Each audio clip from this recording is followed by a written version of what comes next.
በአስደናቂ ጥንታዊ የስልጣኔ አሻራ ከ1000 ዓመታት በላይ ዕድሜ ያላት ባለጸጋ ናት። ሕያው ሙዚየም የሐረር ከተማ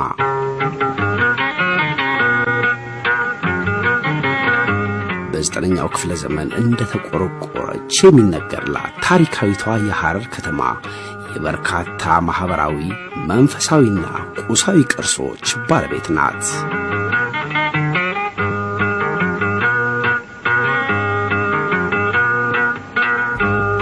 ከተማዋ ከጥንት እስከ ዛሬም ድረስ የምትታወቅባቸውን ከ1000 ዓመታት በላይ ያስቆጠሩ ዘመን የማይሽራቸው ዕድሜ ጠገብ ቅርሶቿን ጠብቆ ለዚህ ትውልድ ያበቃው የሐረሪ ሕዝብ ከራሱ ጋር ያኖራቸው በርካታ ባህላዊና ታሪካዊ ሴቶቹ በብዙ መልኩ የሰውን ቀልብ የሚገዙ ናቸው።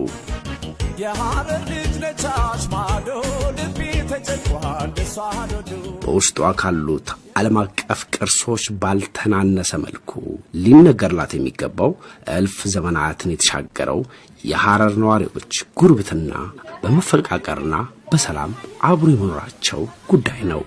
ሕዝቦቿ እንደ ቅርሶቿ ሁሉ ለዘመናት ኖረውት ለዛሬ ያቆዩት ባህላዊና ማህበራዊ ሴቶች ቀዳሚዎቹ ናቸው።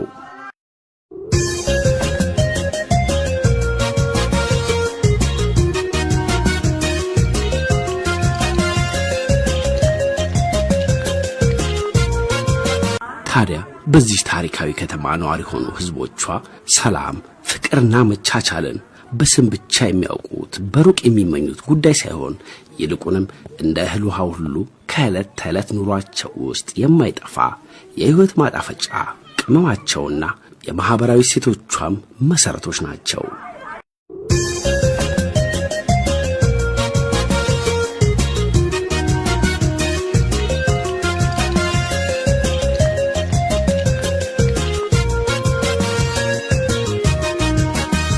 ሐረርን በስም ያወቃትም ሆነ በተለያዩ አጋጣሚዎች ከሀገር ውስጥና ከሀገር ውጭ የጎበኟት የፍቅር ሀገር መሆኗን የአብሮ መኖር ትርጉም መገለጫነቷን እውነታ በየጊዜው ምስክርነታቸውን ሰጥተዋል። ጉብኝት ወይም ለግብይት አሊያም ደግሞ በተለያዩ ምክንያቶች እግር ጥሎት ወደ ሐረር የመጣ እንግዳ እንኳን ደህና መጣ እንጂ ከየት እንዴት መጣ ተብሎ አይጠየቅም። በፍቅር ተቀብሎ ያለውን አካፍሎ ተንከባክቦ የሚሸኘው የከተማ ነዋሪ እንግዳው ከመኖሪያ ቤቱ ርቆ እንዳልሄደ ያህል ስለሚሰማው የእንግድነት ስሜቱ ሳይሰማው ይኖራል። የሐረር ሰው የሚታወቅበት ግልጽነት፣ እንግዳ ተቀባይነት፣ ፈጥኖ ከሰው ጋር መግባባቱ፣ ከዚያም አልፎ ያለውን አብሮ ተካፍሎ መብላቱ የማንነቱ መለያ ነው።